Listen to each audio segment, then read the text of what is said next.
하나님의 말씀은 요한계시록 1장 1절로부터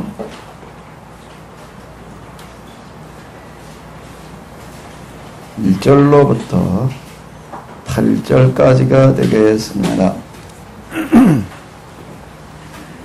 요한계시록 1장 1절로부터 8절을 같이 보시도록 하겠습니다. 예수 그리스도의 계시라. 이는 하나님이 그에게 주사 반드시 속게 될 일을 그 종들에게 보이시려고 그 천사를 그 종 요한에게 보내어 지시하신 것이라. 요한은 하나님의 말씀과 예수 그리스도의 증거 곧 자기의 본 것을 다 증거하였느니라. 이 예언의 말씀을 읽는 자와 듣는 자들과 그 가운데 그것을 지키는 자들이 복이 있나니 때가 가까움이니라. 요한은 아시아에 있는 7교회에 편지하노니 이제도 계시고 전에도 계시고 장차 오실 이와 그 보좌 앞에 7영과 또 충성된 증거로 죽은 자들 가운데 먼저 나시고 땅의 임금들의 머리가 되신 예수 그리스도로 말미암아 은혜와 평강이 너희에게 있기를 원하노라. 우리를 사랑하사 그의 피로 우리의 죄에서 우리를 해방하시고 그 아버지 하나님을 위하여 늘 계야다와 제사장으로 삼으신 그에게 영광과 능력이 세세토록 있기를 원하노라. 아멘. 볼지어다 구름을 타고 오시리라. 각인의 눈이 그를 보겠고 그를 찌른 자들도 볼 터이요 땅에 있는 모든 족속이 그를 인하여 애곡하리니 그러하리라. 아멘. 주 하나님이 가라사대 나는 알파와 오메가라. 이제도 있고 전에도 있었고 장차 올 자요 전능한 자라 하시리라. 아멘. 지난 6개월 동안 요한복음을 가지고 우리가 공부를 했는데요. 오늘 7월 첫 주 오늘부터 연말까지는 요한계시록을 가지고 좀 같이 공부하는 시간을 가지도록 하겠습니다. 제가 세미나를 진행을 하면서 제일 많이 주문을 받았던 게 뭔가 하면 요한계시록을 좀 한번 해석을 해달라라고 하는 어떤 그런 얘기였는데 사실 좀 별로 마음이 내키질 않아서 이제 미루고 있다가 어떤 그 신천지에게 제가 좀 자극을 받아가지고 요한계시록을 가지고 저희 세미나에서 한번 이렇게 다뤘었습니다. 이제 다루다 보니까 제가 좀 생각이 조금 바뀌어가지고 우리 교회에서도 한번 다뤄야 되겠다라고 생각이 들어가지고 오늘부터 좀 시작을 하게 되었습니다. 자, 요한계시록 그러면은 일단 무슨 생각부터 들어요?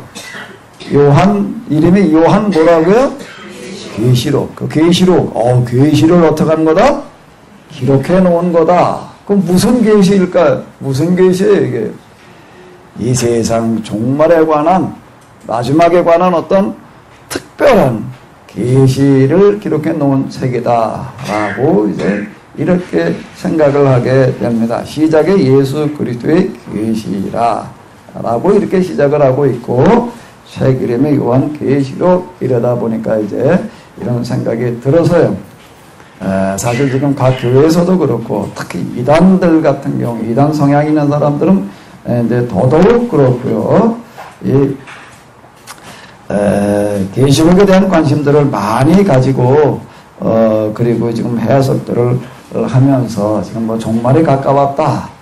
뭐 무슨 종말이 어떻게 온다. 뭐 아마겟돈 전쟁의 14만 4천이 뭐 어떻다. 뭐 이런 얘기들 이제 많이 하고 이제 그러는데요.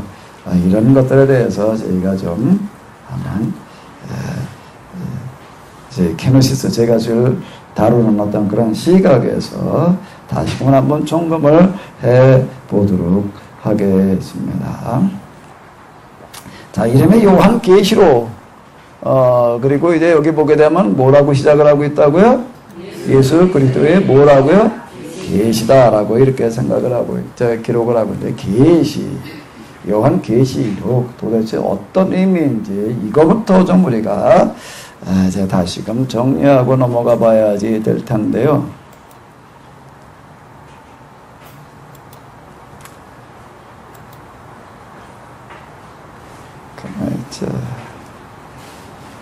이게 내가 해놨던 게 여기가 아닌데 왜 바뀌었지? 슬라이드가.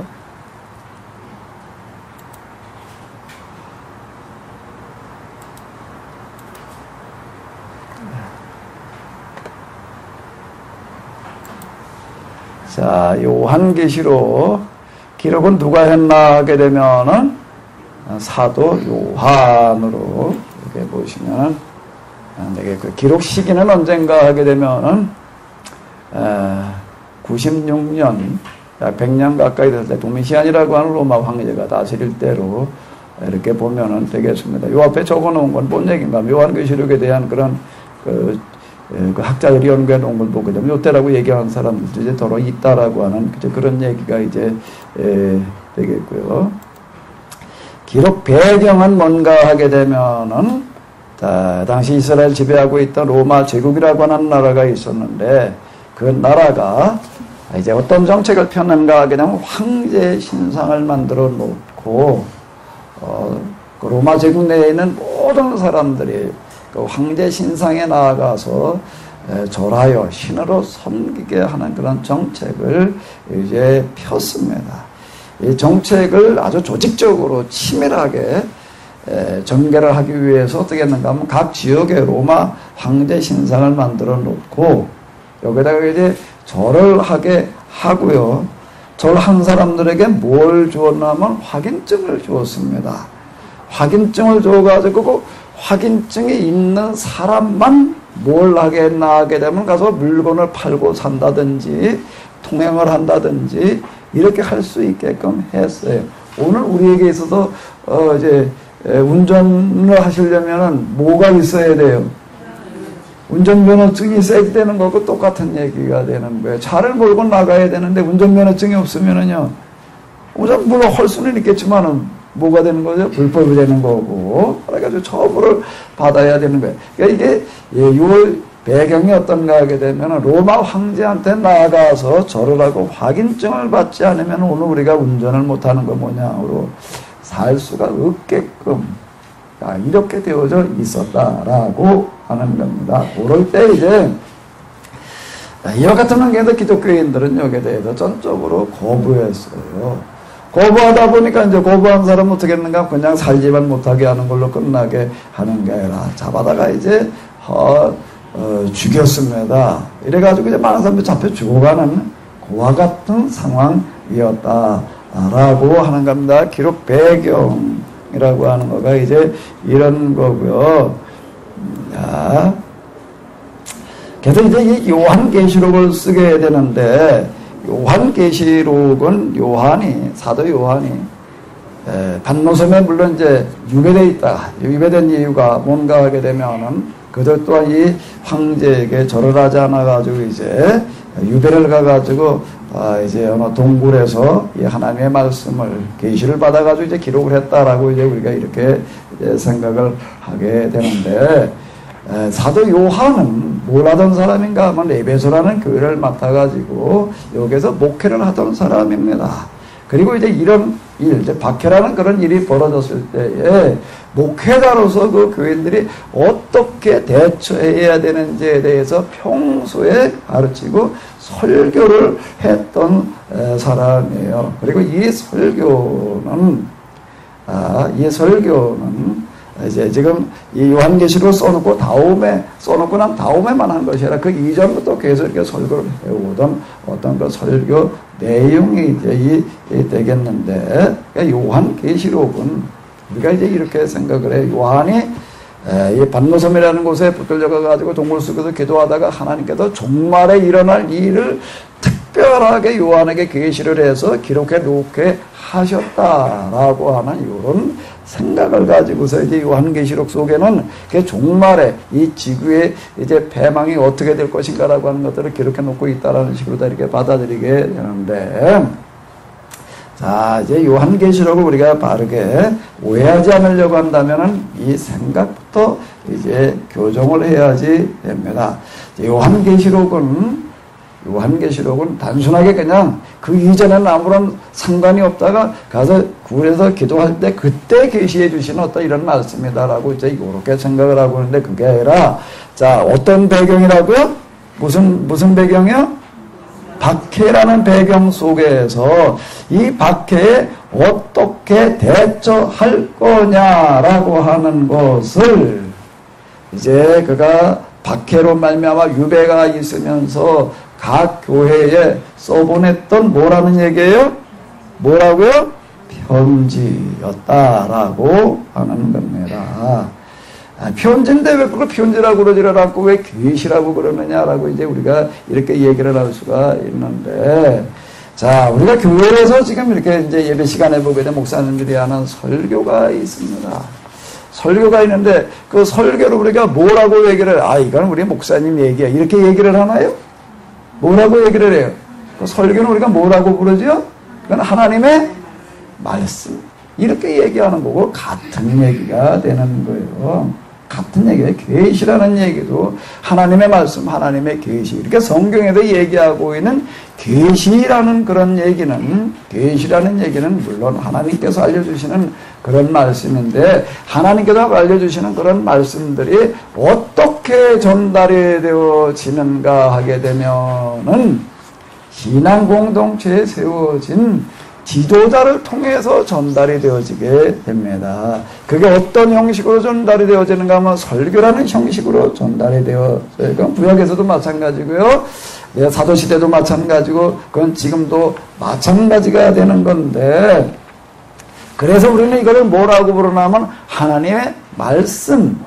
다시 바꿔 얘기를 하면 뭐라고 얘기할 수 있다고요? 계시, 하나님의 말씀에 드러나는 것, 선포되는 걸 계시, 이렇게 얘기를 하는 겁니다. 계시라는 단어가 자칫 점쟁이들, 신비적인 어떤 그런 것들을 얘기하는 사람들은 신으로 받은 어떤 직접 받은 특별한 어떤 거다라고 하는 식으로다가 주로 이렇게 생각들을 하게 되는데, 우리 성경에서 그리고 우리 기독교에서 얘기하는 계시의 의미는 다른 이방 종교에서 얘기하는 어떤 그런 계시와는 단어는 같지만은 개념이 좀 달라요. 이건 계시와 가장 가까운 단어가 뭐라고요? 가장 가까운 단어가 뭐라고요? 설교예요. 뭐라고요? 설교예요. 설교. 그러니까 이걸 오해하지를 말아야 된다라고 하는 겁니다. 지금 여러분들이 뭘 받고 계시냐면 뭘 받고 있어요? 계시를 받고 있는 거예요. 계시를 받고 있는 거예요. 이게 설교를 한다라고 하는 것은 대단히 중요하고 또 대단히 쉽지 않은 거예요. 정말 설교는 아무렇게나 하면 안 돼요. 강의하는 거하고 설교하는 거하고는 얘기가 차원이 달라요. 수준의 차이가 아니라 세상에 그냥 강의와 설교는 차원의 차이예요. 이게 참 쉽지를 않습니다. 이제 여기 이렇게 보게 되면은 이제 사자라는 단어가 이제 나오게 되는데, 여기 사자라는 단어가 어디 나오나? 각 교회 7 사자. 교회 지도자들을 이제 조금 읽어 나가시다 보게 되면 나오고요. 그리고 사자라고 하는 그런 단어가 나옵니다. 사자. 이 보낼 사자가 되는 건데, 하나님께서 보내신 사람. 여기서는요, 어떤 단어와 똑같은가 하게 되면은, 여기, 이제 1절 같이 읽어보시기 바랍니다. 성경책을 가지고 읽어보세요. 예수 그리스도의 계시라. 이는 하나님의 그에게 주사 반드시 속될 일을 그 종들에게 보이시려고 그 천사를 요한에게 보내셨다라고 이렇게 얘기를 하고 있는데, 그 천사라는 단어와 원래 기록되어진 그 헬라어로 보게 되면 여기에 지금 천사라는 단어와 교회 지도자를 같은 단어를 쓰고 있습니다. 그러니까 요한계시록에서는 교회 지도자들, 목사님들을 뭐라고 부르고 있다고요? 뭐라고 쓰고 있다고요? 천사라고 이렇게 같은 단어를 쓰고 있어요. 그러니까 이게 설교라고 하는 건 사람의 말이 아니라 하나님의 말씀이다 라고 하는 어떤 그런 의미를 가지는 겁니다. 그러니까 여기 계시라는 얘기는 뭔가 하면 사도 요한의 곧 뭐라는 얘기가 되는 거예요? 사도 요한의 뭐라고요? 설교였다. 설교였다라고 하는 그와 같은 얘기와 같은 이야기다라고 하는 겁니다. 자, 그래 여기 이제 보게 되면 이거는 사도 요한이 뭘 한 건가 하면 각 교회에 보내는 뭐예요? 설교예요. 왜 7교회에 보내는 편지가 되는가 하게 되면은 여기 이제 4절을 보게 되면 요한은 아시아에는 7교회에 편지하노니라고 이렇게 이야기를 하고 있습니다. 그러니까 사도 요한이 맡고 있던 교회가 에베소 교회를 중심으로 해가지고 주변에는 7교회였습니다. 사도 요한은 7교회를 맡아가지고 어떻게 목회를 했는가 하게 되면은 한 교회만 계속 머물러 있는 게 아니라 한 교회만 계속 머물러 있는 게 아니라 이렇게 돌아가면서 각 교회를 이렇게 순회하면서 이렇게 목회를 했습니다. 7교회 보내는 편지라고 하는 이런 얘기는 뭔가 그러니까 평소에 했던 여기 지금 유배돼 가지고 왔을 때뿐만 아니라 평소에 그가 각 교회에 있으면서 어느 한 교회에서 이제 편지 설교를 하게 되고 다른 교회에서는 어떻게 해야 되나? 다른 교회는 어떻게 해야 돼요? 그러니까 편지를 써가지고 이렇게 보냈던 겁니다. 그 당시에 지금처럼 통신이 원활하던 시대가 아니기 때문에요. 지금은 통신이 원활한 시대가 돼가지고 여기서 지금 이렇게 저희가 여러분들이 보시는 어떤 이런 거가 인터넷을 통해가지고서 다 세계 곳곳으로 다 나갑니다. 인터넷만 연결되는 데면은요, 저 아프리카가 됐든 어디가 됐든 이 시간에 똑같이 지금 이 얘기를 다 들을 수가 있어요. 그때 그렇게 할 수가 없어요. 그러니까 이걸 어떻게 하는 게 편지로 기록을 해가지고 보냈다라고 하는 겁니다. 그래서 이 요한계시록은 다시 한번 읽어보세요. 뭐라고요? 편지 설교예요. 회람용이라고 하는 건 뭔가 하면 돌아가면서 읽게 하는 그와 같은 그 편지, 회람용이라고 하는 것은 무슨 얘기인가 하면 그러면 편지 7통 써가지고 보내면 되지. 오늘 우리는 그렇게 생각을 할 수가 있습니다. 그런데 그 당시에는요, 지금처럼 기록이 원활하던 시대가 아니라서 7통을 똑같은 걸 쓴다라고 하는 것 자체가 그건 불가능한 시대고 양가죽에다가 이걸 써야 되는데요. 이게 그 편지 한 통을 쓴다라고 하는 게 비용으로 따져봐도 그렇고 시간을 따져봐도 그렇고 그게 쉬운 때가 아니라 한 통을 써가지고서 이렇게 순서대로 돌아가면서 이제 이렇게 읽게 하는 그와 같은 시대였다라고 하는 겁니다. 그래서 요한계시록은 사도 요한의 계시라는 얘기가 무슨 얘기라고요? 회람용? 자, 여기를 한번 다 같이 한번 소리내서 읽어보세요. 설교문이었다라고 하는 거를 꼭 기억을 하시기 바랍니다. 설교는 설교인데 이게 좀 특별한 이유는 뭔가 하게 되면은 지금 각 교회마다 어떤 상황인가 하게 되면 황제 숭배 때문에 이것 때문에 박해를 받아가지고 지금 쫓겨다녀야 되고 또 붙들려 죽어가는 그와 같은 그 시대였다라고 하는 겁니다. 그 특별한 내용들이 여기에 좀 들어있다라고 하는 거고요. 자, 그 다음에 요 단어 좀 한번 여기까지만 한번 읽어봐요. 묵시. 뭐라고요? 묵시라고 하는 게 계시. 여기 지금 요 사도 예수 그리스도의 계시다라고 이렇게 얘기를 하고 있는데 계시라고 하는 요 단어가 사실 이거 좀 번역을 계시라고 해놔가지고서요. 자꾸 이게 혼동이 일어나는데 아마 여러분들이 계시라는 단어는 많이 들었어도 묵시라는 단어는 어때요? 잘 못 들어봤죠? 그죠? 그러니까 계시라는 단어는 많이 들어서 점쟁이들도 다 계시라고도 그런 얘기도 쓰고 있다 보니까 그냥 같은 단어 계시 그래가지고 무슨 저런 특별한 뭔 계시를 받았나 보다 이렇게 자꾸 생각을 하게 되는데 요게 같은 단어가 되는 건데요. 묵시와 계시가 같은 단어가 되는 건데 본래 의미는 어떤 의미인가 하면 묵시라고 하는 어떤 이런 의미가 되는 겁니다. 그러니까 묵시라고 하는 그런 의미는 구약에 이제 여러분들 아마 예언서를 잘 아실 거예요. 예언서는 이제 예언자들이 했던 그런 설교인데 그 설교를 할 때 쓰는 단어와 문장의 방식이 그냥 우리가 쓰고 있는 어떤 일반적인 그런 문장들을 이제 쓸 수가 있어요. 쓸 수가 있어가지고서 이제 사람들 들으면은 그냥 그대로 다 이렇게 전달될 수 있는 어떤 이제 그런 문장들이 이제 있습니다. 근데 서술문 이렇게 얘기를 할 수가 있는데 그 평범한 서술문들 근데 묵시라고 하는 것은 어떤 건가 하게 되면은요. 그냥 얘기하면은 다른 사람들이 다 알아들어야 돼. 다른 사람들이 못 알아듣게 하는 표현 방식을 이제 쓰는 겁니다. 다른 사람들은 못 알아듣게 하는 표현 방식을 쓰는 거예요. 그 누구만 알아듣는가 하게 되면은 교회 지금 여기서 예배 드리는 사람들, 바뀌는 사람들, 그 사람들은 무슨 얘기인지를 못 알아듣는 거예요. 누구만 알아듣게 하는 거예요? 여기 와서 지금 예배 드리고 있는 그런 사람들만 알아듣게끔 하는 그런 표현 방식을 이제 쓰게 되는데, 그래서 그 묵이라고 하는 얘기가, 이제 가려진 거를 얘기를 하잖아요. 가려진 어떤 그런 것들을 얘기를 하는데, 그래서 가려진 표현 방식이라고 하는 걸 이제 쓰게 됩니다. 그 방식으로 다 구체적으로 다 그러면 다른 사람들은 못 알아듣게 하는 어떤 이런 방식이 무슨 얘기가 되는가 하게 되면은요, 구체적으로 다 이제 지적을 하자면은 여기는 뭐가 요 전달 방식으로, 표현 방식으로 동원해야 되는가 한번 따라해 보시기 바랍니다. 꿈, 환상, 음성. 묵시는 뭘로 표현을 한다고요? 꿈으로. 그 다음에요. 또요. 음성으로다가요.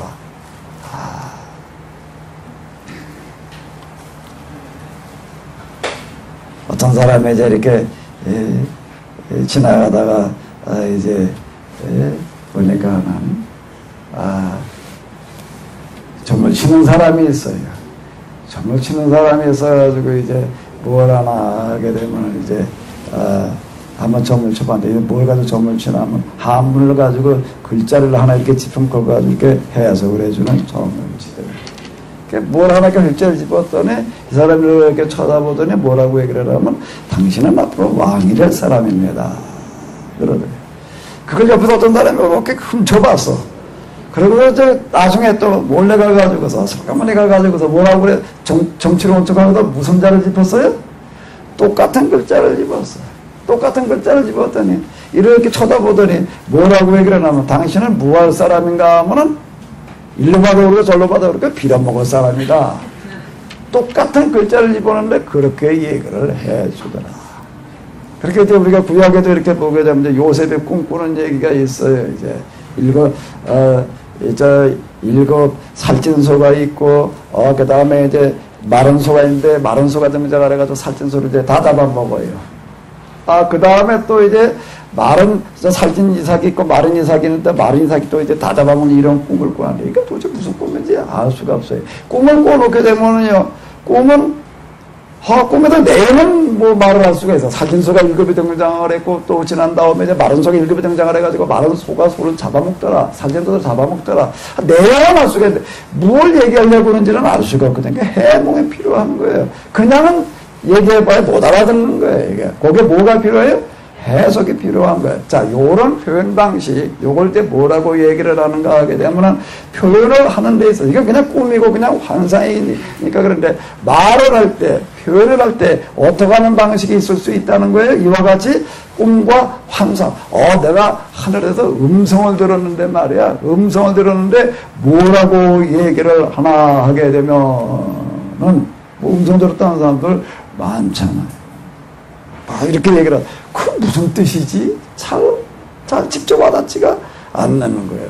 그런 것들에 대한 뭐가 필요한가 하면 해석이 필요한 건데, 자, 이 묵시라고 하는 표현 방식은 뭘 동원을 하는가 하게 되면은 그냥 말하기도 다른 사람들이 다 알아들어요. 그래서 다른 사람들은 알아듣지 못하게 하고 특정한 사람만 알아들을 수 있도록 뭘 사용을 한다고요? 자, 첫 번째가 뭐라고요? 꿈. 그 다음에 뭐요? 환상. 그 다음에 뭐요? 음성, 이런 것들을 사용해가지고 얘기를 해 놓습니다. 그러니까 딴 사람은 못 알아듣게 하는 어떤 이런 거예요. 여기 이렇게 보게 되면 이제 무슨 표현이 나오면 구름 타고 오시리라는 이런 표현이 있습니다. 예수님께서 이 땅에 마지막으로 오실 때 무엇을 타고 오신다고요? 구름 타고 오신대요. 그럼 무슨 구름을 타고 오실까? 꽃구름을 타고 오시나? 아니면 먹구름을 타고 오시나? 뭐 어떤 구름이요? 하늘의 천사장의 나팔 소리와 함께 구름을 타고 오시리라. 이건 무슨 표현인가 하면은 직접 서술 표현이 아니라 무슨 표현이라고요? 묵시 표현이에요. 그러니까 표현 방식은 두 가지가 있어요. 서술적인 표현이 있고 또 하나는 무슨 표현이 있고요? 묵시적인 표현 방식이 있다라고 하는 겁니다. 지금 성경에 있는 요한계시록을 비롯해 가지고서 이제 우리 복음서에도 그렇고 여러 성경도 특히 예언서 이런 데 보게 되면 이따금마다가 어떤 표현들을 쓰는 경우가 있는가 하면 묵시적인 표현들을 쓰는 경우들이 있습니다. 이거는 왜 뭐가 필요한가 하게 되면은 해석이 필요한 거예요. 해석이 필요한 게 똑같이 글씨를 집었는데 왜 저 사람은 임금이 된다고 그러고 왜 나한테는 거지가 된다고 그러느냐. 이렇게 따져보니까 뭐라고 설명을 해줬다 이런 얘기. 똑같은 꿈을 꿨어요. 똑같은 꿈을 꿨다고 해가지고 다 똑같은 내용이 아닐 수가 있다라고 하는 겁니다. 사람에 따라서 다를 수가 있는 거예요. 이와 같이 묵시는 뭐가 필요한가 하면 해석이 필요한 거예요. 내용을 그대로 받아들일 수 있는 게 아니다라고 하는 겁니다. 그러면 왜 여기서 그럼 묵시로다가 묵시적인 표현을 이렇게 써놓는가 하게 되면은 지금 저 로마 제국 내에서 각 지역마다 로마 황제 신상을 만들어 놓고 절을 해라. 절을 하지 않으면 이제 너희가 그냥 그래서 다 나가 죽이겠다. 또는 이제 아주 물건 팔고 산 것까지 어디 왔다 갔다 하면 통행이라든지 이런 것 못하게 하겠다. 자, 이런 식으로다가 지금 이제 해 놓는 거예요. 그리고 실제 잡아다 죽이는 거예요. 이런 현상이 벌어졌어요. 자, 그러면 이제 설교를 하면서 또 편지를 거기에 써보내면서 뭐라고 얘기를 해야 될까 이런 상황이라고 한다면 지금 저 로마 황제가 말이야 황제 신상을 만들어 놓고 지금 다 절을 해라 이렇게 얘기를 하는데 이건 뭔가 하게 되면은 마귀에 씌워가지고 뭐에 씌워가지고 마귀에 씌워가지고 지금 뭘 하는 거야?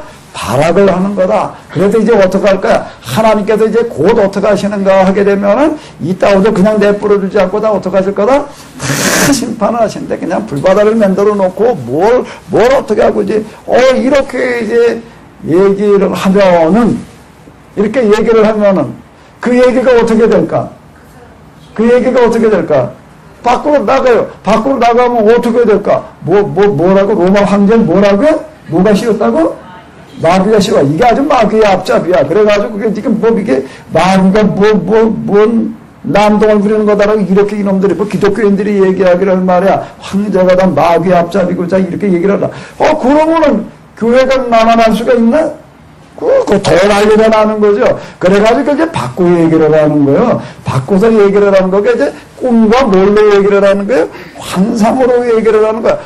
거기 짐승이 등장을 하는데 말이야. 짐승이 뭔가 하면 꿈을 꿨는데 환상을 봤는데 바다에도 짐승이 올라와. 바다에도 짐승이 올라오는데 이 머리가 몇이에요? 7이야. 뿔이 또 몇이야? 10이야. 그 괴물이 나왔는데 무슨 괴물이 나왔다고요? 머리가 몇? 7, 뿔은 몇 개야? 10개야. 이런 괴물이 나와가지고 말이야, 입에서는 불을 토해내고 말이야, 뭘 어떻게 해가지고 많은 사람을 죽이고 이렇게 얘기를 해놔요. 그러면 밖에 있는 사람들 보면, 저게 무슨 귀신, 무슨 짐승 얘기하나 보네. 근데 짐승이 어떻다고? 무슨 별난 짐승 얘기하나 못 알아들어요. 뭔 얘기 제일 못 알아들어요. 근데 여기 이제 교회 안에 있는 사람들은 그렇게 얘기를 대충 알아들어요. 뭔 얘기라고요? 7머리가 뭘 말하는 거야, 지금? 그때까지 지금, 이게 내려오면서 아주 그냥 기독교 대학에 심한 박해를 하고 있나, 7 황제를 얘기를 하는 거야. 뿔을, 10뿔을 가졌는데, 그 10뿔마다 또 어떻게 했는가 하면, 이게 또 멸관을 썼어요. 이제 이렇게 얘기를 해놓고 있는 거예요. 이게 7 황제, 또는 10 황제들이 지금, 이게 다 악마적인 그런 일들을 하고 있다라고 이렇게 이제 돌려서 이야기를 하는 겁니다. 그래서 여기는 뭘 동원을 하는가 하면 뭘 동원을 한다고요? 표현 방식을 어떻게 한다고요? 이렇게 돌려서 얘기를 해도 저 사람들은 못 알아듣게 하는 게 우리들만 알아듣게 하는 그런 표현 방식을 뭐라고 얘기를 한다고요? 묵시라는 얘기가 되는 겁니다. 그럼 이제 1장 1절 첫 구절을 다 같이 한번 읽어보시기 바랍니다. 첫 구절만 읽으라고 그랬어요. 다시 읽어봐요. 시작. 그렇게 읽지를 마시고 제 얘기를 어때 잘못 들으셨는가 보네. 다시 읽어봐요. 시작. 계시를 뭐라고 받고 읽어야 되겠어요? 내가 여러분들에게 요구하는 게 그거겠지요. 여러분들 내가 읽는 연습시키겠어요. 이제 어떻게 읽어야 되는지를 제가 얘기를 하는 거예요. 다시 한번 읽어봐요. 예수 그리스도의 네, 여기 기록되어진 거는 여기 짐승에 등장을 하고 무슨 불대접에 등장을 하고 말이야 뭐 구름의 천사가 뭐 천지개벽하는 그런 얘기들이 그냥 막 이렇게 꿈과 환상과 뭐 하늘에 무슨 음성이 들리는데 뭐 이렇게 얘기를 하는 이런 것들은 무슨 얘긴가 하게 되면은 뭐라고요? 그걸 뭐라고 부른다고요? 묵시야. 거기 14만 4천이라고 하는 게 그런 숫자가 나오는데 무슨 뭐 한때, 두때, 반때, 무슨 세때, 반, 무슨 이런 얘기들, 무슨 며칠, 이런 숫자들이 나오고 있습니다. 그 표현이 다 무슨 표현인가 하면 무슨 표현이라고요? 사실 표현이에요? 아니면 가려진 표현이에요? 그걸 뭐라고 그런다고요? 묵시. 그럼 이제 1장 1절 첫 구절을 다시 한번 읽어봐요. 시작. 예수 그리스도의 묵시라. 예, 뭐라고요? 묵시요. 오케이. 이런 부분들이 우리가 이거는 이렇게 우리가 구체적으로 공부를 하지 않으면 이걸 어떻게 혼자서는 해결할 방법이 없어요. 이런 얘기들은. 오케이. 여러분들 그냥 이렇게 요한계시록 읽을 때 뭔 얘기인지 다 알아들으셨어요? 그러니까 교회에 목사가 필요한 거예요. 신학을 공부한 사람이 그래서 필요한 겁니다. 자, 이제 일단은 예수 그리스도의 뭐라고요? 묵시라. 그러니까 여기에 기록되어지는 꿈과 환상의 얘기들은 그냥 사실적인 표현이 아니라 무슨 표현이라고? 묵시적인 무슨 표현이라고? 여기 한번 이제 읽어봐요. 이게 무슨 얘기인지 조금 이해가 돼요? 네, 제가 이제 요한계시록 이런 거 가지고 세미나에서 이렇게 하고 그럴 때 이렇게 얘기를 해요. 좀 가서 한번 읽어보고 오십시오. 읽고 오십시오. 이제 그랬더니 그래도 저희 집사람도 집에서 이제 읽더라고요. 읽어버렸으니까 어떻게 안 읽을 수는 없고 그래서 읽었어요. 읽고 있길래 내가 물어봤어요. 읽어보니까 좀 어떠냐? 뭔 얘기냐? 그러니까 뭐라고 대답을 했을까? 뭔 얘기인지 하나도 모르겠다. 뭔 얘기인지 어떻다고요? 하나도 모르겠다는 거예요. 뭐기 때문에? 묵시기 때문에. 묵시기 때문에 이게 뭐라고 그런 건지 도대체 알아들을 수가 없는 거예요. 그러니까 이걸 우리가 어떻게 이해되느냐? 그게 묵시라고 하는 것들을 이해할 수 있는 그런 이제 기본적인 이해가 여기에 이렇게 필요해요. 성경에는 말이야, 요한계시록, 하나님께서 요한에게 계시해 놓으신 특별한 종말에 대한 그런 비밀의 말씀이 여기 들어있다. 이 성경에는 계시록도 한 권이 있다라고 이제 이렇게 저 생각을 하는데, 이 묵시록으로 기록되어진 책은 요한계시록 한 권만 있는 게 아니에요. 지금 우리가 가지고 있는 성경에는 한 권만 있을 뿐이지, 여기에만 한 권이 있을 뿐이죠. 여기에 들어와 있지 않는 책들 가운데 묵시적인 방식으로 기록되어진 것들이 수십 권이나 있습니다. 몇 권이나 있다고요?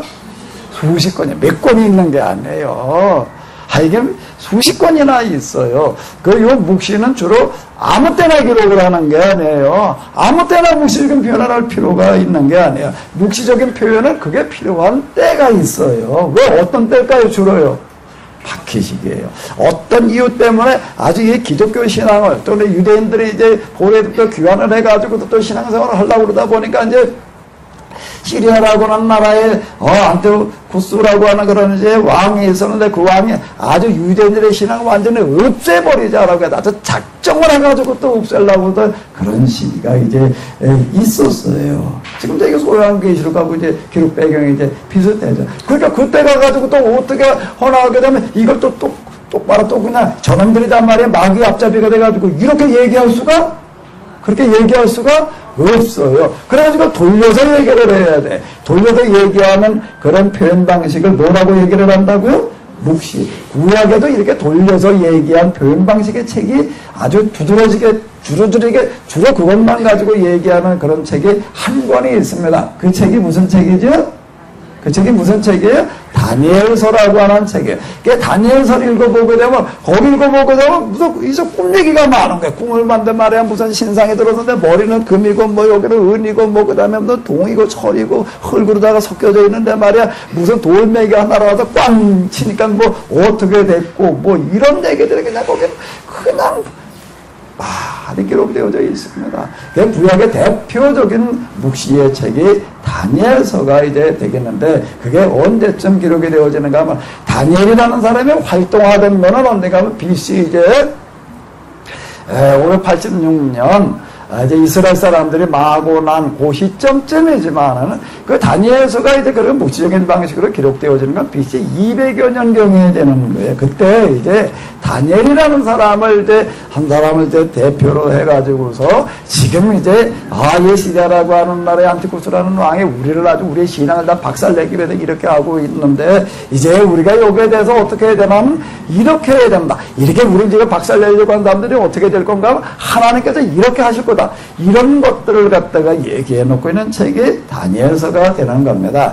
지금 저기 이 요한계시록도 마찬가지가 되는 거예요. 자, 여기는 이제 뭘로 이제 표현을 하는가? 환상, 상징. 여기 상징은 꿈, 이제 음성, 숫자도 이제 다 여기 나오는 숫자들은요, 상징적인 숫자지 사실적인 숫자들이 아니다라고 하는 겁니다. 그러면서 이제 여기서 또 뭘 다루는가 하게 되면, 지금 우리를 괴롭히는 이런 사람들이 이제 어떻게 해야 될 건가 하게 되면, 하나님께서 이런 극악한 자들을 절대 그냥 두지 아니하시고 반드시 이제 심판을 하실 것이다 라고 이렇게 이제 얘기를 하는 거예요. 그래서 여기도 지금 종말을 얘기를 합니다. 이제 파멸, 하나님의 심판을 얘기를 하는데, 그건 뭔가 하면 그냥 이 세상을 그냥 하나님께서 크게 불바다를 만들어 가지고 그냥 무슨 일병을 뜯을 때마다, 무슨 나팔을 부를 때마다 천사가 그냥 하늘에 불대들을 갖다 쏟을 때마다 그냥 무슨 재앙을 내려 가지고 이 세상을 망하게 할 거다.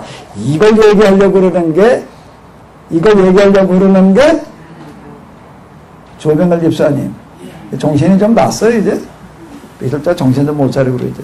그러니까 성경 요한계시록에서 얘기하는 하나님께서 천사가 나팔을 불 때마다 그냥 무슨 재앙을 내려가지고 불대접을 갖다 쏟을 때마다 그냥 뭐 바다가 말이야 뭐 육지가 다 불에 타가지고 뭐 무슨 메뚜기 황충이 와가지고 말이야 무슨 무엇이 어떻게 다 망할 거다라고 얘기를 하는 거가, 뭐가 망한다는 거예요? 이 세상? 이 세상이 망한다는 걸 말하려고 그러는 걸까? 그걸 뭘 말하려고 그러는 걸 것 같아?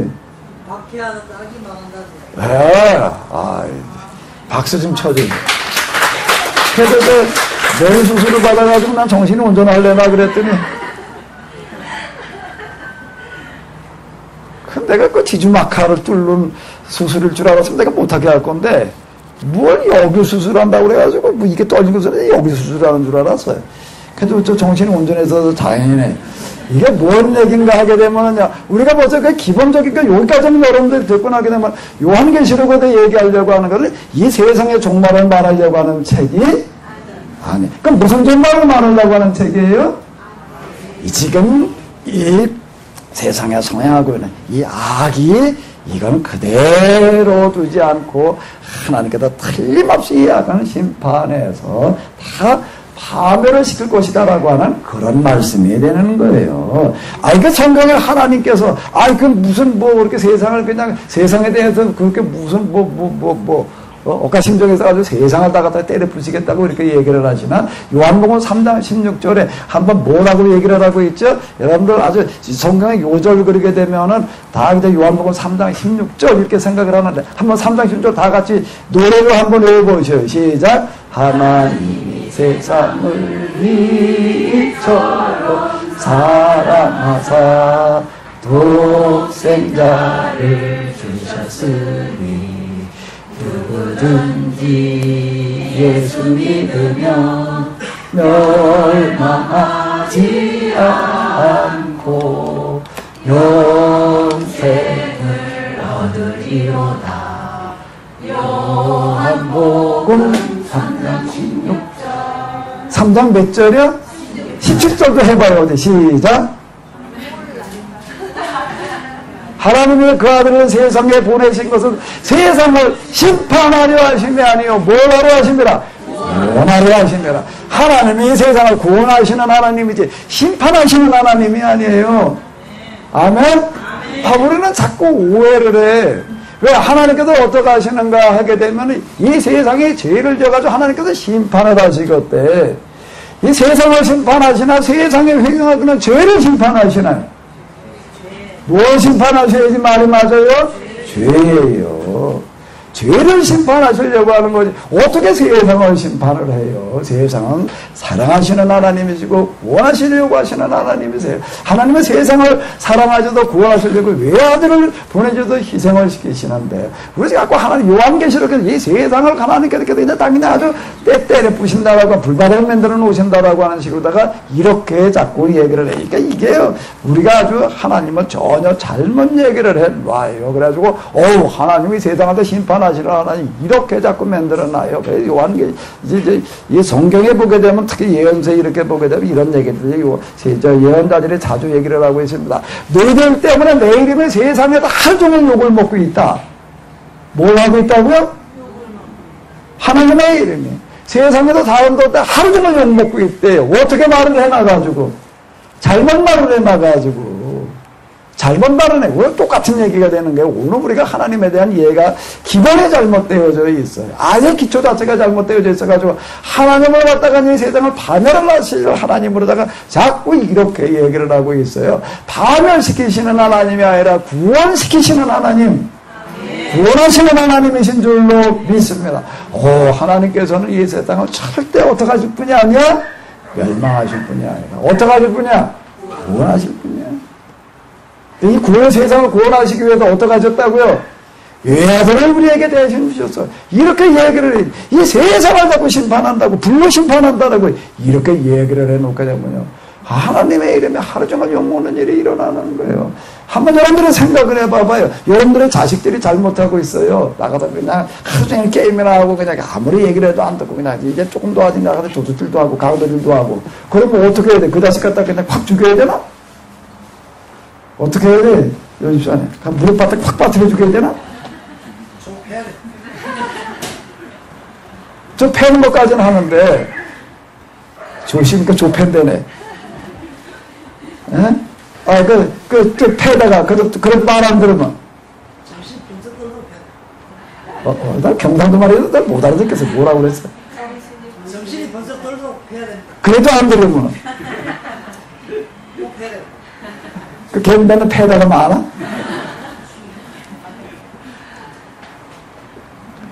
잘못하면요. 구약 성경에 보니까 사람들이 말해 죄를 지으니까 하나님께서 어떻게 하셨나 화딱지가 나서 물에 빠뜨려 죽였대요. 노아의 홍수를 이렇게 얘기를 합니다.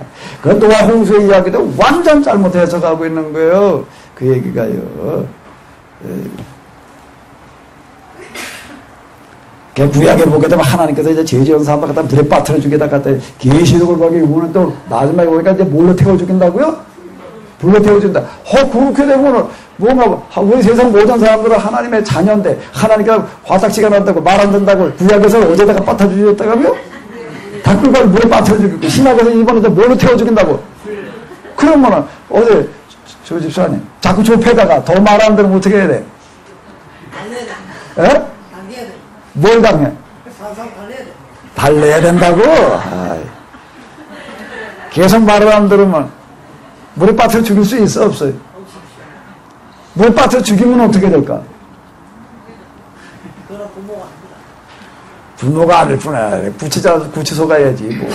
그 자식이 살인죄에 들어가는 거예요. 아무리 자식이라고 들어도 말 안 듣다고 죽였단 말이에요. 그럼 말이 안 돼요. 마지막으로 선택할 수 있는 거는 뭘까? 자식이 계속 말을 안 들어요.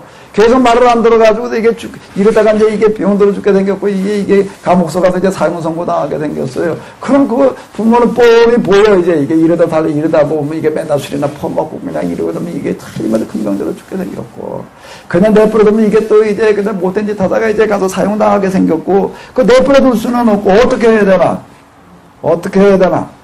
어떻게 해요?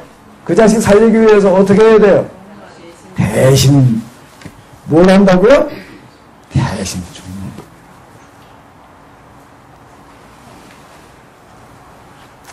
성경에서 얘기하고 있는 하나님께서 세상을 구원하시기 위해서 외아들을 주셔서 십자가에 돌아가시게 하셨다. 이 표현도 무슨 얘기가 되는가 하면 서술적인 표현과도 묵시적인 표현에 같이 들어가 있는 얘기가 되는 건데요.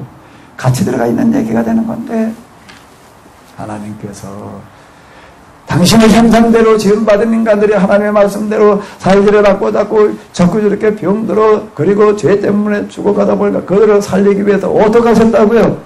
어떻게 하셨다고요? 세상에 오셔서 대신 죽으셨다. 그 얘기가 되는 겁니다. 우리를 살리시기 위해서 하나님께서 어떻게 하신다고요? 대신 죽으셨다는 그 표현이 무슨 표현이라고요? 외아들을 세상에 보내셔서 대속의 죄물이 되게 하셨다. 하나님에게 외아들이 있나?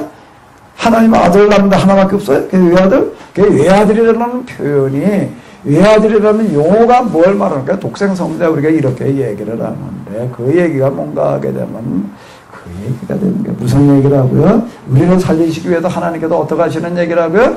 대신 죽으시는 그와 같은 표현이 되는 거예요. 우리 세상에 나가서 하나님께서 말해 구약에서는 확 사람들 갖다 어디다 빠뜨려 죽였다고요? 시작해서 이제 뭘로 빠뜨려 죽일 거라고? 뭘로 태워 죽일 거라고? 그렇게 얘기하면 되겠어요? 안 되겠어요? 그렇게 되면 어떻게 된다고요? 하나님의 거룩하신 이름이 세상에서 다 안되는데 어떻게 된다고요? 하루 종일 욕을 먹어요. 하루 종일. 그럼 유도와 홍수 때 물에 빠져 죽었다는 얘기가 뭔 얘기가? 하나님께 물에 빠뜨려 죽으셨다는 얘기가 아니라 여러분들의 자녀들이 아무리 얘기를 해도 이게 안 들어가지고 알코올 중독으로 죽어갔다라는 얘기하고 똑같은 얘기가 되는 거야. 자기들이 죄 때문에 그래 죽어갔다는 얘기가 되는 거지요. 거기다 하나님께서 살 길을 열어놓으시는 하나님이 되는 거죠. 하나님은 절대로 심판하시는 하나님이 아니라 구원하시는 하나님이신 줄로 믿습니다. 요한계시록에 나오는 세상에 대한 심판의 이야기는 묵시적인 표현이에요. 무슨 표현이라고요?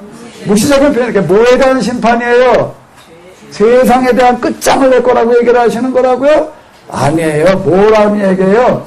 세상에 대한 뭐의 심판이요? 죄에 대한 심판. 그리고 여기 천년왕국 하나님 나라가 이 말이라는 그런 얘기는 무슨 얘기인가 하기 때문에 지금 박해 때문에 죽어가는 사람들한테 이렇게 얘기를 하는 거예요. 지금 여러분들 이렇게 박해 때문에 많은 고난을 당하고 있는데 그런데 고난은 좀 금방 며칠 있다 끝날 게 아니라 좀 오래 갈 것 같습니다. 그 오래 갈 것 같습니다는 얘기가 한 때, 두 때, 세 때 반. 그 때를 이렇게 세 때 반 그러면 아주 긴 표현이 되는 거예요. 그게 3년 반 뭐 이렇게 얘기를 하는데 이건 긴 상징적인 숫자를 얘기하는 이 박해 기간이 좀 오래 갈 수 있습니다. 그러나 거기 보게 되면 그 짐승을 갖다 심판하는 얘기가 나오는데 하나님께서는 절대 이 악의 세력을 그냥 두지 않냐고 이제 이 악의 세력이 지나고 난 다음에 뭐가 오나면 천년왕국이 올 겁니다. 라고 이렇게 얘기를 해. 그 천년왕국은 뭔가 하게 되면 또 그 사실을 받아들여가지고 이 세상에 1000년 동안 무슨 뭐가 어떻게 된다고 이렇게 생각을 하는데 그것도 상징적인 숫자들을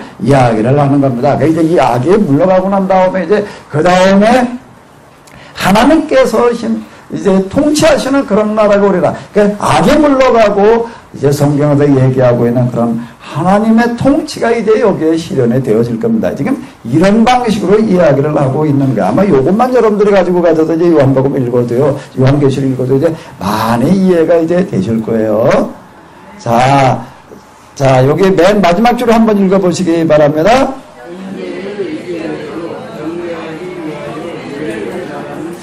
현재의 문제를 얘기하기 위해서 이제 여기서 얘기하는 앞날 미래는 뭘 얘기를 하는가 하게 되면은 죄악이 사라질 그때를 지금 악미적인 황제의 이 세력을 여긴 얘기를 하는 거예요. 자, 여기 보게 되면 이제 7교회 뭐 7이라는 숫자가 많이 나오고 있습니다. 자, 7이라는 그런 숫자로 다 이제 7이라고 하는 거가 우리가 잘 알고 있는 성경에 나오는 요한계시록뿐만 아니라 성경에 7 하나님께서 세상을 7일 동안 만드셨다는 그런 얘기들 같은 경우들이 다 어떤 의미를 가지는가 하면 이와 같은 의미들을 가지고 있다라고 하는 겁니다. 특별한 의미들을 가지고 있는 어떤 그런 얘기들이 되는 건데요. 자, 여기 이렇게 보게 되면 이제 사도 요한이 목회했던 데가 있는데요.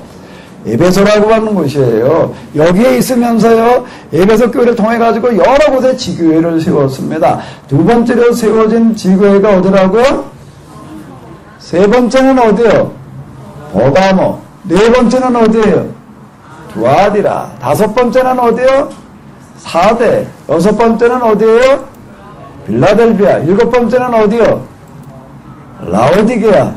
실제로 사도 요한은 여기서 목회를 할 때 에베소에 주로 있으면서 여기가 모교회니까 맨날 여기만 있었던 건 어디예요? 어디로 가요? 서머나로. 그 다음에는 어디로? 버가모로. 그 다음에는 어디로? 두아디아로. 왜 이렇게 두아디아로 왜 이렇게 갈까? 그 순서가 그렇잖아요. 이거 순서대로 가는 거예요. 그 다음에 어디로요? 사대로. 그 다음에 어디로요? 빌라델비아로. 그 다음에 어디요? 라오디게아로. 그 다음에 어디로 갔어요? 에베소. 요한계시록의 7교회에 보내는 편지 형식으로 되어 있는 게, 야, 이것도 뭔가 하면 하나님께서 말이야, 사도 요한에게 7교회 특별히 여겨주신 계시야. 이렇게 자꾸 생각을 하게 되는데, 물론 특별한 게라고 한 것까지는 맞아요. 근데 계시라는 얘기가 뭐라고요? 묵시. 바꿔 얘기하면 또 뭐라고요? 사도 요한에 뭐라고요? 이건 특별한 설교였어요. 무슨 설교요? 왜 특별한 설교요? 박해 때문에 지금 죽어가는 사람들을 위해서 써놓은 그런 설교였다라고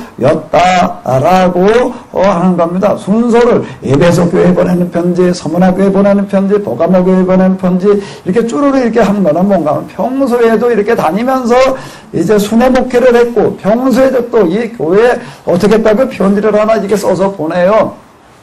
그럼 제일 먼저 어디로 보낼까요? 서문화로 보내요. 그 서문화에서 이제 주일날 읽는 거예요. 이제 주일날 그걸 이제 읽어요. 그리고 난 다음에 그 편지를 어디로 보낼까요? 그럼 버가모로 보내요. 그럼 그 다음 주에 거기서 또 읽어요. 거기 버가모에서 읽고 난 다음에 또 어디로 보내요? 두아디라로 보내요. 그럼 거기서 그 다음 주에 또 읽는 거예요. 그 다음에 또 어디로 보내요? 사대로 보내요. 그럼 그 주에도 또 그 다음 주일날 어떻게 된다고요? 그것도 읽는 거예요. 이렇게 돌아가면서 이렇게 읽게끔, 그 평소에도 이렇게 했던 얘기예요. 그런데 이게 순회용 설교 편지였다라고 하는 겁니다. 7교회 보낸 그런 서신이라고 하는 거가 특별한 계시다라는 얘기가 특별한 뭐라고요? 특별한 뭐라고요? 특별한 설교였다라고 하는 겁니다.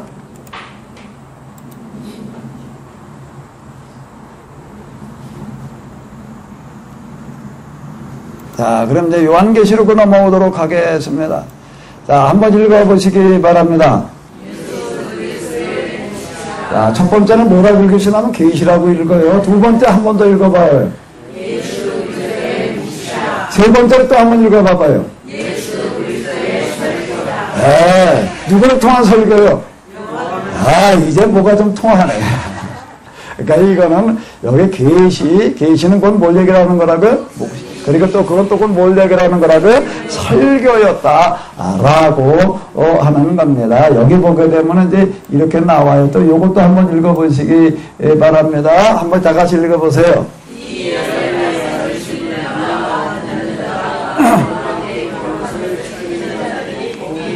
예언의 말씀이 무슨 말씀이에요? 이 지금 사도 요한에 써놓은 편지를 얘기를 하는 겁니다. 자, 이거를 어떻게 하는 자요?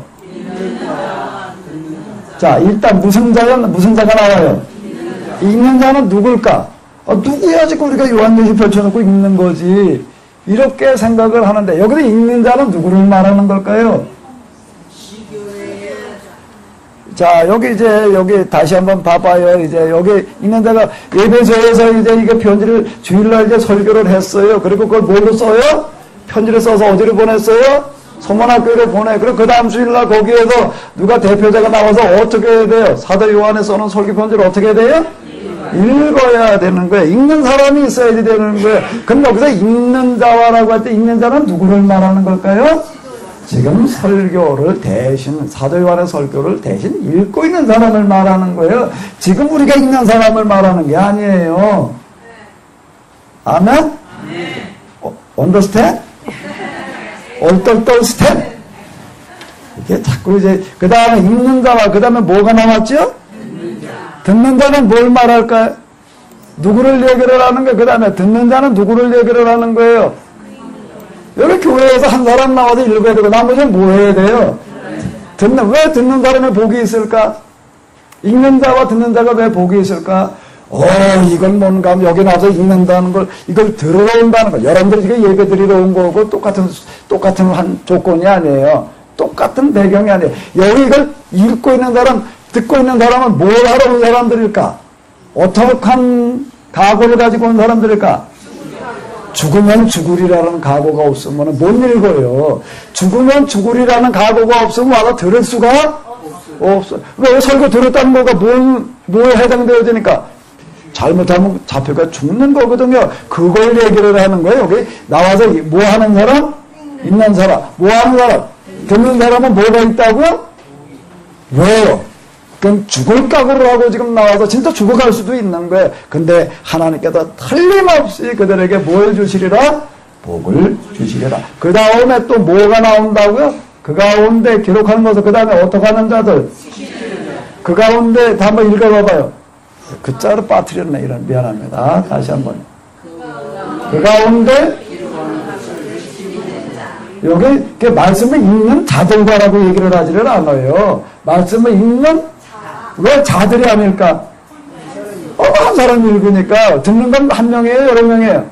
그러니까 듣는 자들 그 가운데 기록된 것을 어떻게 하는 자들? 그 가운데 기록된 걸 지키는 자들은 어떻게 하는 사람들일까? 그러니까 누구를 말하는 거예요?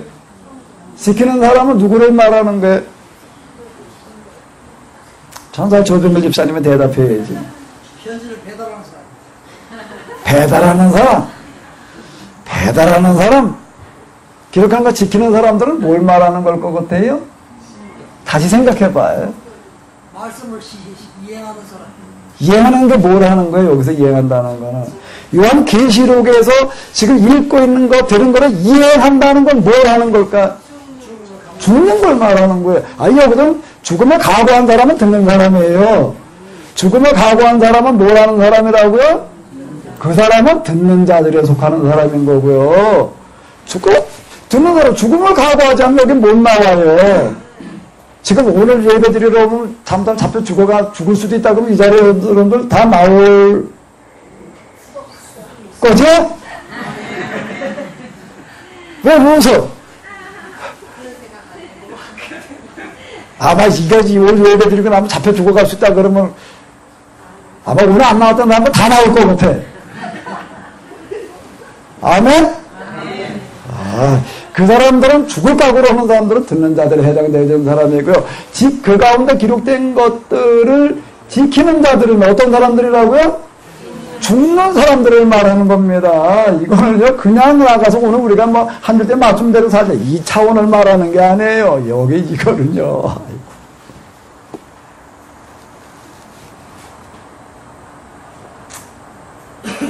이래요. 요한계시록은 그 상황을 우리가 이해를 하면 눈물과 통곡이 아니면 읽을 수 없는 책이에요. 오늘 우리가 지금 신앙생활을 하는 걸 한번 생각을 해봐봐요. 이때는 어땠는가? 요 지키는 자들이라는 건 이 신앙 때문에 지금 죽어가는 사람들을 말하는 겁니다. 죽어가는 사람들, 실제로 죽어가는 거예요. 이거는요. 그냥 가서 뭐 좀 매너 멧돼지도 맞고 나오는 그걸 얘기를 하는 게 아니에요. 정말로 수많은 사람들 죽어갔습니다. 그 에베소 이제 이 요한계시록에 쓰이들 당시 그때 여기 이렇게 보게 되면은요, 다시 지도로 돌아가 볼까요? 에베소 여기가 항구가 여기 있었어요. 항구가 있어서 그 당시 배가 아무 때나 가는 게 아니라 계절풍이 불어야지 이제 로마로 가는데, 로마로 가는 배가 이렇게 이제 계절풍 불어가지고서 이렇게 배가 이제 가는 그런 계절이 되게 되면 이렇게 사람들을 넘쳐났다는 거예요. 넘쳐난데 로마로 가는 사람들 뭐 여러 가지 이유 때문에 가는 사람들은 물론 많이 모여오겠죠. 그런데 여기 넘쳐난 거는 대부분 어떤 사람들인가 하면 여기서 붙들려서 지금 죽임당하기 위해서 붙들려가는 사람들로 넘쳐났다는 얘기예요. 그게 지금 요한계시록에 지금 기록 배경이에요.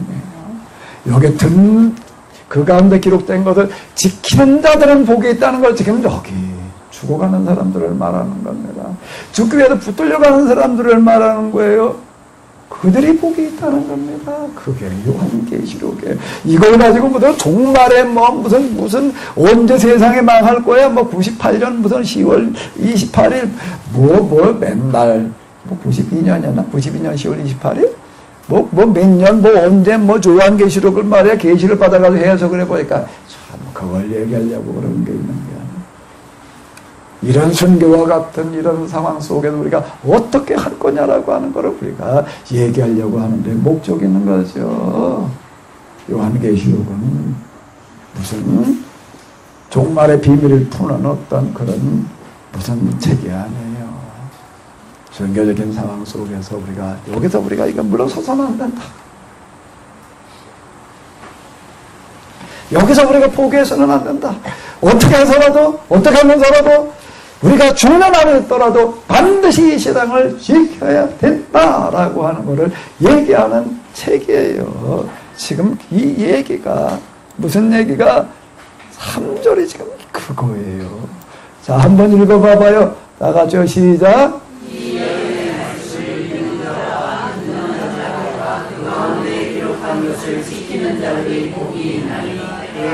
때가 가깝다는 것은 뭘까요? 때가 가까워졌어. 뭐 이 세상 망할 때가 가까워졌어. 자꾸 이렇게 생각을 해가지고서 그냥 언제 이 세상 망할래나 이러고 있어요. 여러분들 주변에 여러분들 아들이 지금 병원 들어있는데 옆에 주사를 와가지고서 이걸 언제 죽을래나 그리고 들여다보고 있다면 어떨까? 좋겠어요? 화딱지가 나겠어요? 남에게 애가 죽어가는데 와가지고 이거 어떻게든 나을래나 걱정은 안 해주고 이게 언제 죽을래나 이게 죽을래만 남은 것 같아. 그렇게 뭐 이제 며칠 내 죽을 것 같아. 며칠 내 그렇게 얘기를 하고 있다면은 몽댕이들 그 두드려 내쫓아야 될 얘기지. 그 정도로 끝날 얘기지. 죽이고 싶은 얘기가 되는 거죠. 우리가 지금 하는 게 지금 그런 게 때가 가깝다는 건 뭔가 하게 되면 지금 우리가 이렇게 죽어가고 있지만 그러나 하나님께서 이걸 해결해 주실 날이 멀지 그렇게 오래 주지 않으실 거야. 곧 이걸 해결해 주실 거야. 그 얘기가 되는 겁니다. 다시 한번 읽어보시기 바랍니다. 예언의 말씀을 읽는 자와 듣는 자 그 가운데 기록되는 것을 오늘 7월달부터 우리가 이제 요한계시록을 가지고 우리가 좀 공부를 해나갈 텐데 이 요한계시록을 들으시는 여러분들에게 놀라우신 하나님의 축복이 함께 하시기를 바랍니다. 주님 이 시간 저희들이 요한계시록을 나와서 같이 공부를 했습니다. 이제 시작했습니다. 야만계적인 요한계시록을 나와서 같이 공부하고 여기서 말하고 또 들을 때 나가서 또 실천할 때 여기에 하나님께서 함께 하시어서 저희 모두가 복받게 하여 주시옵소서. 세상에서 참으로 교회에 대한 손가락질이 교회를 향한 비판의 소리들이 어느 때보다도 더 높고 있습니다. 주님 저희들이 그동안 신앙생활을 잘못해서 성경을 잘못 말해놓아서 하나님의 거룩하신 이름의 교회가 하루 종일 세상에서 욕을 먹고 있습니다. 이제 저희들이 요한계시록을 공부를 하면서 이걸 고쳐나갈 수 있는 길이 열려지게 하여 주시옵소서. 더 이상 이제 저희들로 말미암아 하나님의 거룩하신 이름이 교회가 세상에서 하루 종일 욕 먹는 일이 생겨나지 않게 하여 주시옵소서. 주님 저희들에게 은혜를 베풀어 주셔서 어떤 방법이든지 다시금 우리 하나님의 거룩하신 이름과 교회의 그 크신 이름이 그 명예가 회복되게 하여 주시옵소서. 교회를 통하여서 세상의 모든 질병들이 물러갈 뿐만 아니라 이 교회를 통하여서 세상의 모든 문제들이 물러가서 교회의 귀신이 명예가 다시 회복되는 역사가 있게 하여 주시옵소서. 저희들이 기도하면서 여러분이 힘들고 그렇지만 어찌하든 이 일을 성취시키고 만들어가게 하여 주시옵소서. 이제는 우리 주 예수 그리스도의 은혜와 하나님 아버지의 놀라우신 사랑과 성령님의 도우심 저희들 가운데에 읽는 자와 듣는 자들과 그 가운데 기록된 것을 지키는 자들에게 임하던 것과 같은 놀라운 축복이 영원히 함께해 주시옵시기를 간절히 축원하옵나이다.